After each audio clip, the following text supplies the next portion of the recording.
بسم اللہ الرحمن الرحیم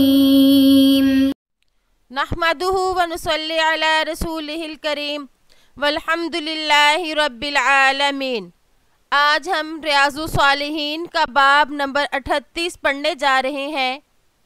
یہ باب ہے باب وجوب امر اہلہ و اولادہ الممیزین وسائر من فی رعیتہ بطاعۃ اللہ تعالی ونہیہم عن المخالفۃ وتأدیبہم ومنعہم من ارتکاب منہی عنہ۔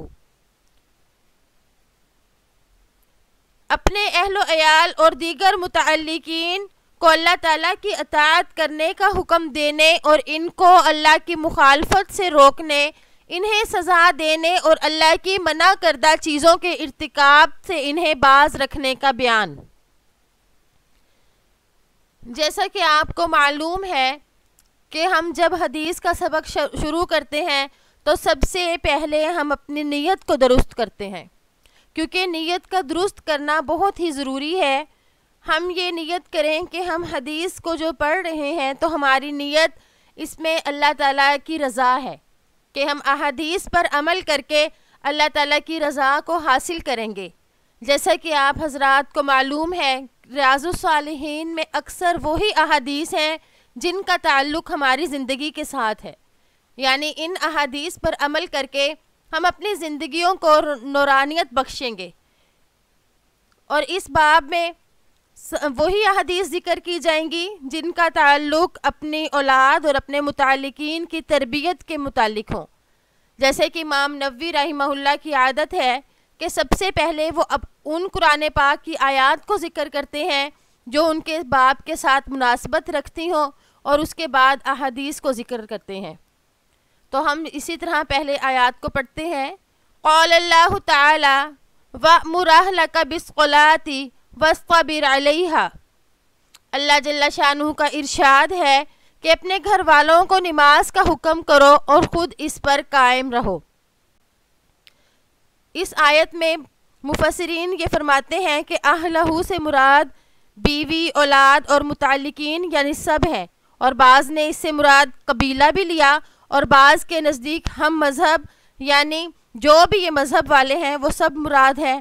تو اس سے یہ عام حکم ہو گیا کہ سب کو نماز کا بھی حکم دے اور خود بھی اس پر قائم رہے۔ وقال تعالی یا ایھا الذین آمنوا قوا انفسکم واہلیکم نارا وقودھا الناس والحجارہ۔ اللہ جل شانہ کا ارشاد ہے، مومنوں اپنے آپ کو اور اپنے اہل و عیال کو جہنم سے بچاؤ۔ تو حضرت علی رضی اللہ تعالیٰ عنہ نے اس آیت کا مطلب آپ صلی اللہ علیہ وآلہ وسلم سے دریافت فرمایا، تو آپ صلی اللہ علیہ وآلہ وسلم نے ارشاد فرمایا کہ اپنے اہل کو یعنی اپنے گھر والوں کو خیر کی باتوں کی تعلیم دو اور ان کو تنبیہ کرتے رہو۔ وعن ابی ہریرہ رضی اللہ عنہ قال اخذ الحسن بن علی رضی اللہ عنہما تمرۃ من تمر الصدقۃ فجعلها في فيه فقال رسول الله صلى الله عليه وسلم قخ قخ ارمی بها اما علمت ان لا نأكل الصدقہ متفق علیہ۔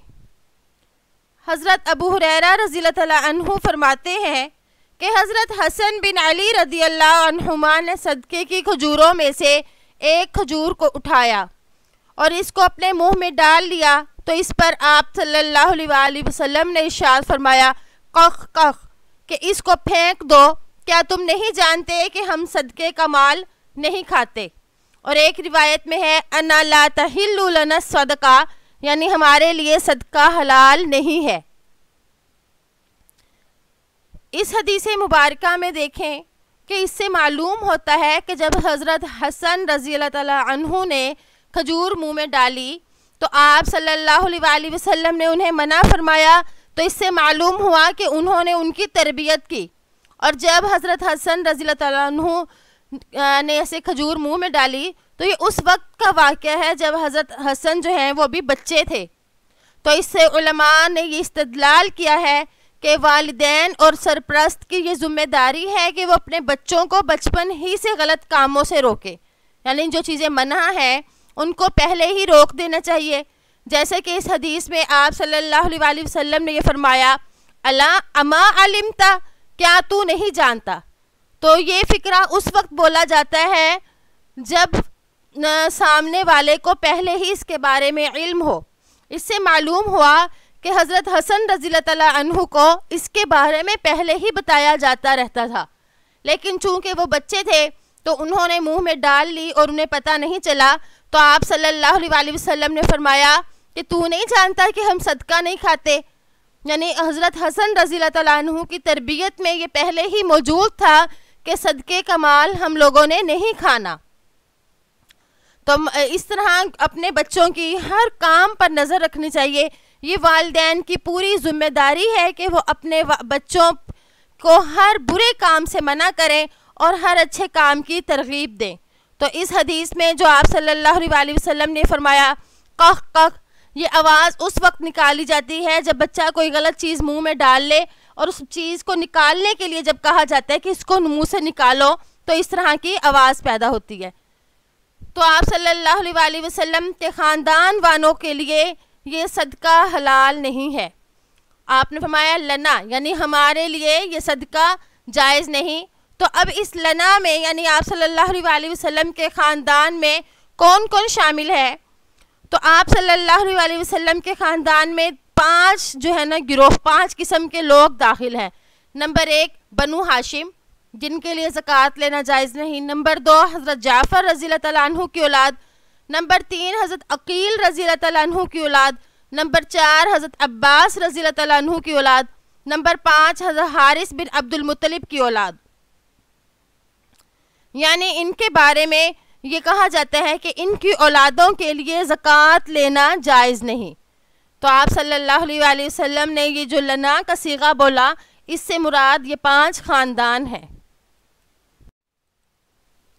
وعن ابی حفص عمر بن ابی سلمۃ عبد اللہ بن عبد الاسد ربیبی رسول اللہ صلی اللہ علیہ وسلم قال كنت غلاما في حجر رسول الله صلى الله عليه وسلم وكانت يدي تطيش في الصحفة فقال لي رسول الله صلى الله عليه وسلم يا غلام سم الله تعالى وكل بيمينك وكل مما يليك فما زالت تلك طعمتي بعد. متفق علیہ. حضرت ابو حفص عمر بن ابو سلمہ عبداللہ بن عبد الاسد رضی اللہ عنہ آپ صلی اللہ علیہ وآلہ وسلم کی پرورش میں تھے. روایت کرتے ہیں کہ میں آپ صلی اللہ علیہ وآلہ وسلم کی پرورش میں ابھی بچہ تھا. میرا ہاتھ کھانا کھاتے وقت پیالے میں گھومتا تھا. آپ صلی اللہ علیہ وآلہ وسلم نے مجھ سے فرمایا اے لڑکے، بسم اللہ پڑھو اور داہنے ہاتھ سے کھاؤ اور اپنے قریب سے کھاؤ. آپ صلی اللہ علیہ وآلہ وسلم کے ارشاد کے بعد میرے کھانے کا طریقہ یہی رہا. تتیشو، یہ باب ضرب یضرب سے آتا ہے. تتیشو کا مطلب ہے پیالے کے اطراف میں گھومنا، یعنی پیالے کے چاروں طرف ادھر ادھر ہاتھ کا گھمانا. اس حدیث مبارکہ کے جو راوی ہیں وہ حضرت ابو حفص جو ان کی کنیت ہے، اور یہ حضرت ام المؤمنین حضرت ام سلمہ رضی اللہ تعالیٰ عنہ کے بیٹے ہیں، جو ان کے پہلے شوہر ابو سلمہ رضی اللہ عنہ سے پیدا ہوئے. ہجرت سے 2 سال پہلے یہ پیدا ہوئے، جبکہ ام سلمہ اور حضرت ابو سلمہ دونوں حبشہ میں تھے. یہ اپنے بہن بھائیوں میں سب سے بڑے تھے. جب آپ صلی اللہ علیہ وآلہ وسلم سے حضرت ام سلمہ کا نکاح ہوا تو اس وقت یہ ابھی بچے تھے. تو آپ صلی اللہ علیہ وآلہ وسلم کی پرورش میں آئے اور آپ سے بھی روایات یہ کرتے ہیں، اور اس کے علاوہ اپنی والدہ یعنی حضرت ام سلمہ رضی اللہ تعالیٰ عنہا سے بھی روایات نقل کرتے ہیں. ان کا انتقال عبد الملک بن مروان کے زمانے میں ہوا. یہ صحابی روایت فرماتے ہیں کہ آپ صلی اللہ علیہ وآلہ وسلم نے کس طرح سے ان کی تربیت کی. تو یہاں پہ جو ہے کھانے پینے کے متعلق ہے، ویسے اس میں اشارہ ہو گیا کہ جو بھی آپ کی پرورش میں ہوں، یعنی جن کے آپ کفیل ہوں، جن کے آپ سرپرست ہوں تو آپ کی ذمہ داری ہے کہ ان کی ہر طرح سے تربیت کی جائے. جیسے کہ آپ صلی اللہ علیہ وآلہ وسلم نے یہاں پر ان کو کھانے کے آداب بتائے، تو یہاں پر کھانے کے آداب سے ہم استدلال کریں گے کہ زندگی بسر کرنے کا ہر ادب ان بچوں کو سکھایا جائے تاکہ وہ بچہ با ادب بنے. تو یہاں پر جو کھانے کے آداب سکھلائے گئے ان میں سے پہلے تو ادب یہ بتایا کہ تمہارا ہاتھ پیالے کے ارد گرد نہ گھومے بلکہ اپنے سامنے کی جانب سے کھاؤ. تو ایک دوسری حدیث میں آپ صلی اللہ علیہ وآلہ وسلم نے فرمایا کہ برکت جو ہوتی ہے وہ درمیان میں ہوتی ہے. اگر درمیان سے کھانا شروع کر دو تو کھانے کی برکت ختم ہو جاتی ہے، اس لیے اس کو اپنی طرف سے کھائیں. لیکن اگر کوئی ایسی چیز ہے کہ جس میں مختلف انواع کی، جیسے کوئی تشتری وغیرہ ہے اور اس میں مختلف انواع کی چیزیں رکھی ہوئی ہیں، تو پھر اس میں سے آپ اپنی پسند کی چن کر کھا سکتے ہیں. لیکن اگر ایک ہی طرح کا کھانا ہے تب اپنے سامنے ہی سے کھائیں. اور یہ اگلا آپ نے ادب بتایا کہ کھانا کھانے سے پہلے بسم اللہ پڑھیں، کیونکہ بسم اللہ جو ہے یہ کھانے میں برکت لے کر آتی ہے اور شیطان جو ہے وہ اس کھانے سے بھاگ جاتا ہے. تو علماء فرماتے ہیں کہ بہتر تو یہ ہے کہ پوری بسم اللہ الرحمن الرحیم پڑھ لی جائے، لیکن اگر بسم اللہ کہہ دے تب بھی اسے کفایت کر جائے گا. پھر اس کے بعد آپ صلی اللہ علیہ وآلہ وسلم نے یہ ادب بتایا کہ دائیں ہاتھ سے کھایا جائے، یعنی کھانا جو ہے وہ دائیں ہاتھ سے کھایا جائے. ایک واقعہ یہ آتا ہے، بعض احادیث میں یہ واقعہ منقول بھی ہے کہ ایک شخص بائیں ہاتھ سے کھا رہا تھا تو آپ صلی اللہ علیہ وآلہ وسلم نے اسے تنبیہ فرمائی کہ وہ دائیں ہاتھ سے کھائے. تو اس نے کہا میں اپنے دائیں ہاتھ سے نہیں کھا سکتا. تو اس پر آپ صلی اللہ علیہ وآلہ وسلم نے ارشاد فرمایا کہ آئندہ کبھی کھا نہ سکو گے. اس کے بعد سے اس کا دایاں ہاتھ منہ تک نہیں جاتا تھا. تو اس سے معلوم ہوا کہ دائیں ہاتھ سے کھانا مسنون ہے. اور پھر یہی جو آپ کو پہلے بتا دیا کہ اپنی جانب سے کھایا جائے، یعنی اپنی ہی طرف سے کھایا جائے. آپ صلی اللہ علیہ وآلہ وسلم نے فرمایا یا غلام. تو اس سے معلوم ہوا کہ اس وقت وہ ابھی لڑکے تھے، بچے تھے، تو بچپن ہی سے بچوں کی تربیت کرنی چاہیے. یہ نہیں خیال کرنا چاہیے، یہ نہیں سوچنا چاہیے کہ بڑے ہو کے خود سیکھ لیں گے. بڑے ہو کے بچہ نہیں سیکھتا، بچپن سے اس کو سکھایا جائے تو وہ اس عادت پر پختہ ہوتا ہے. بری عادتوں سے اس کو ہٹایا جائے، اچھے عادات اور اچھے آداب ان کو سکھائے جائیں. عن ابن عمر رضی اللہ عنہما قال سمعت رسول اللہ صلی اللہ علیہ وسلم یقول کلکم راع وکلکم مسئول عن رعیتہ الامام راع ومسئول عن رعیتہ والرجل راع فی اہلہ ومسئول عن رعیتہ والمرأة راعیة فی بیت زوجها ومسئولة عن رعیتها والخادم راع فی مال سیدہ ومسئول عن رعیتہ فکلکم راع ومسئول عن رعیتہ متفق علیہ. حضرت عبداللہ بن عمر رضی اللہ تعالیٰ عنہما بیان کرتے ہیں کہ میں نے رسول اللہ صلی اللہ علیہ وآلہ وسلم سے سنا، فرماتے تھے کہ تم سب حاکم ہو اور تم سب سے اس کی رعایا کے متعلق سوال ہوگا. چنانچہ امام حاکم ہے، اس سے اس کی رعایت کے متعلق سوال ہوگا. آدمی اپنے گھر والوں پر حاکم ہے، اس سے اس کی رعیت کے متعلق سوال ہوگا. خادم اپنے آقا کے مال کا محافظ ہے، اس سے اس کی رعیت کے بارے میں پوچھا جائے گا. پس تم میں سے ہر ایک حاکم ہے اور اس سے اس کی رعیت کے متعلق پوچھا جائے گا. اس حدیث مبارکہ کو ہم پہلے بھی گزشتہ سبق میں اسباق میں پڑھ چکے ہیں، تو یہاں پر اس کی ہم زیادہ تشریح تو نہیں کریں گے، لیکن اس میں دیکھیں کہ اللہ تعالیٰ نے آپ صلی اللہ علیہ وآلہ وسلم نے فرمایا کہ تم سب سے اس کی رعیت کے بارے میں سوال ہوگا. یعنی ہم جس کے نگران ہیں، جو ہماری نگرانی میں ہے، تو اللہ تعالیٰ اس کے بارے میں پوچھیں گے کہ تم نے ان کے متعلق کیا کیا. تو اس میں ان کے متعلق سے مراد ان کی تعلیم و تربیت بھی ہے، یعنی جن کے تم نگہبان تھے، کیا ان کو امر بالمعروف اور نہی عن المنکر بھی کیا، یا ایسے ہی بس ان کو کھانا ہی دیتے رہے بس. تو اس سے بھی تعلیم و تربیت کی طرف اشارہ ہوتا ہے کہ انسان کے ذمے اپنے ماتحتوں کی ہر طرح سے نگہبانی ہے، ہر طرح سے ان کی نگہبانی کے بارے میں اللہ پوچھ گچھ کریں گے، اور اس نگہبانی میں ان کی تعلیم و تربیت بھی شامل ہے۔ وعن عمر بن شعیب عن ابیہ عن جدہ رضی اللہ عنہ قال قال رسول اللہ صلی اللہ علیہ وسلم مروا اولادکم بالصلاۃ وهم ابناء 7 سنین واضربوهم علیہا وهم ابناء 10 سنین وفرقوا بینہم فی المضاجع حدیث حسن رواہ ابو داود باسناد حسن۔ حضرت عمر بن شعیب وہ روایت فرماتے ہیں اپنے والد سے، اور وہ روایت فرماتے ہیں اپنے دادا سے کہ رسول اللہ صلی اللہ علیہ وآلہ وسلم نے فرمایا کہ اپنے بچوں کو نماز پڑھنے کا حکم دو جب وہ 7 سال کی عمر کو پہنچ جائیں، اور ان کو نماز کی وجہ سے سزا دو جب وہ 10 سال کے ہو جائیں، ان کے بستروں کو الگ کر دو۔ یہ حدیث حسن ہے، ابو داود نے حسن سند کے ساتھ اس کو ذکر کیا۔ اس حدیث کے راوی حضرت عمر ہیں۔ یہ عمر، ان کے والد کا نام شعیب بن محمد بن عبداللہ بن عمر بن عاص ہے۔ انہوں نے یعنی حضرت عمر نے اکثر اپنے والد سے یہ روایات سنی ہے، اور یہ سند کتب حدیث میں کثرت سے پائی جاتی ہے۔ تو اب اس کے متعلق یہ ہے کہ ان ابی ہی، اس میں ہی ضمیر کا مرجع کیا ہے؟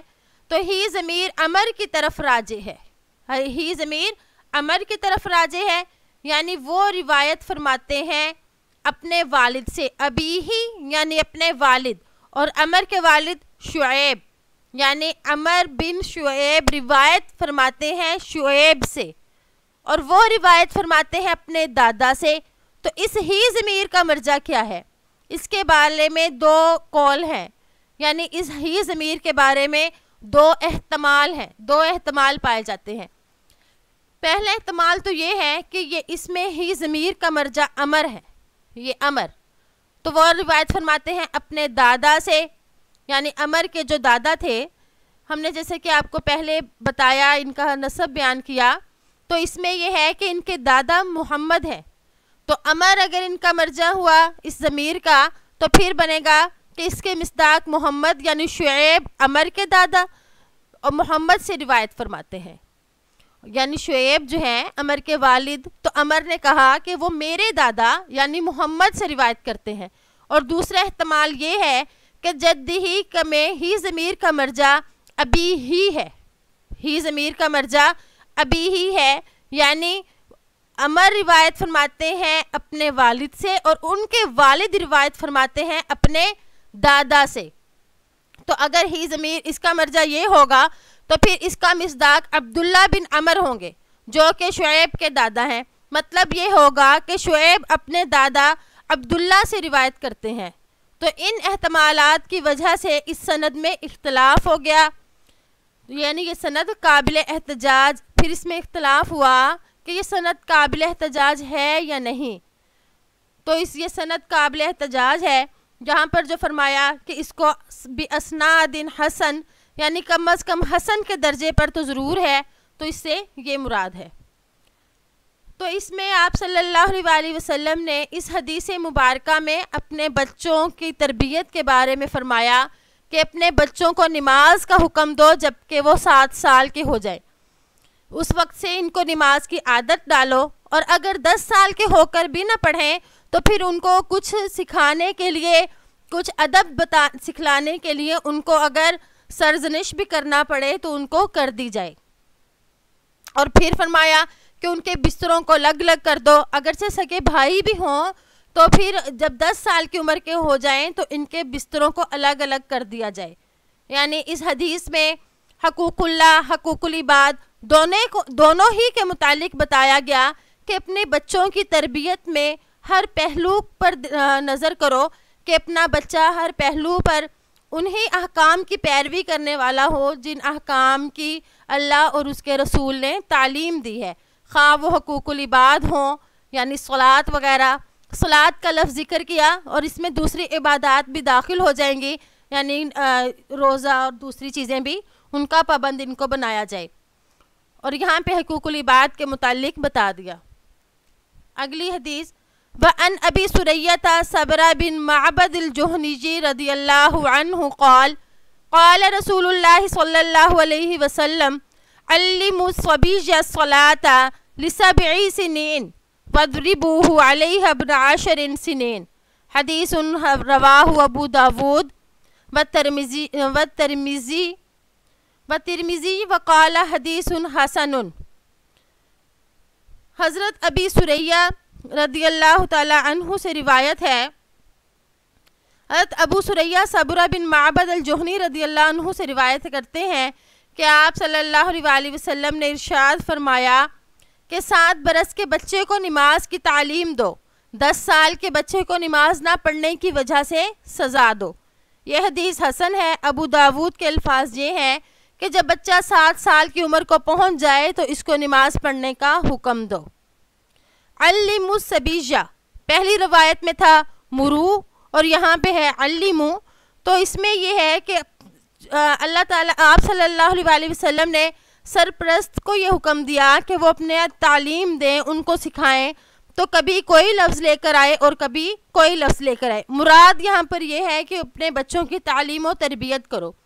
تو الصبی کا لفظ بولا جو کہ عام طور پہ مذکر کے لیے بولا جاتا ہے یعنی لڑکا، لیکن اس میں بچیاں بھی داخل ہو گئیں، یعنی اولاد کو تعلیم دو خواہ وہ بچہ ہو یا بچی ہو. تو اس روایت میں 10 سنین کا حکم آیا. 10 سنین بتایا کہ اگر وہ 10 سال تک نہ پڑھیں تو ان کو سرزنش کی جائے، لیکن بعض روایات میں 13 کا بھی ہے، یعنی 13 کا لفظ بھی آیا، لیکن 10 سنین کا لفظ جو ہے یہ کثرت سے ذکر ہوا. تو معلوم ہوا کہ بچوں کی تعلیم و تربیت کی طرف خوب توجہ دینی چاہیے، اور اس کے علاوہ بچوں کے تعلیم و تربیت میں ماں باپ کو دعائیں بھی کرتے رہنا چاہیے. یعنی تعلیم و تربیت کرنے کے دوران اللہ تعالیٰ سے مدد بھی مانگنی چاہیے کہ یا اللہ ہم اس قابل نہیں، لیکن ہمارے بچوں کی تربیت میں ہمارے معاون اور مددگار بن جائیں. اور اللہ تعالیٰ سے دعائیں بھی کریں، اور ساتھ ہی ساتھ اپنے بچوں پر گہری نظر رکھیں، ان کی تعلیم و تربیت کی طرف خاص توجہ دیں. قرآن اور حدیث سے بھی یہ معلوم ہوتا ہے کہ ہم نے اپنے بچوں کی خاص تربیت کرنی ہے. تو اللہ تعالیٰ سے دعا ہے کہ اللہ تعالیٰ ہمیں اس پر عمل کرنے والا بنا دے، اور تمام وہ احادیث جو ہم نے پڑھی ہیں ہم ان کو اپنی زندگیوں میں لے آئیں. امید ہے کہ آپ کو آج کا سبق اچھی طرح سے سمجھ آ گیا ہوگا. السلام علیکم ورحمۃ اللہ وبرکاتہ.